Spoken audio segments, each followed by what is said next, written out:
2 mois de mariage, mais 3 ans d'amour. Si elle a été éclipsée par Sylvie Vartan, Nathalie Baye ou Laetitia Boudou, Babette Etienne a tout de même fait un temps partie de la vie de Johnny Hallyday, disparu il y a 5 ans ce lundi 5 décembre.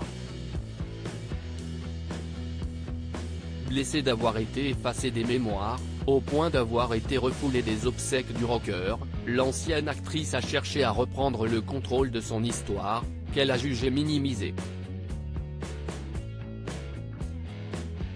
Dans son livre Je me souviens de nous, publié aux éditions HarperCollins en 2020, elle a raconté sa relation avec le taulier. Tout a commencé dans la discothèque l'Élysée-Matignon, à la fin des années 1970. Babette Etienne avait 22 ans quand elle y a rencontré Johnny, tout juste séparé de Sylvie Vartan.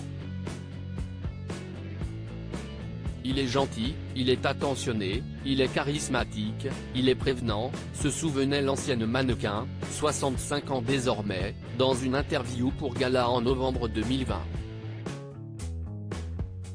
Sous le charme, le chanteur de 14 ans son aîné lui a rapidement proposé une escapade romantique en Écosse, au cours de laquelle les amants sont devenus inséparables.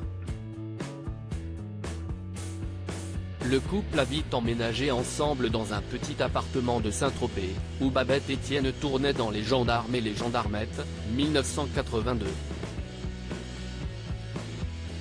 Douche froide mais de fusionnelle, la relation est devenue tumultueuse.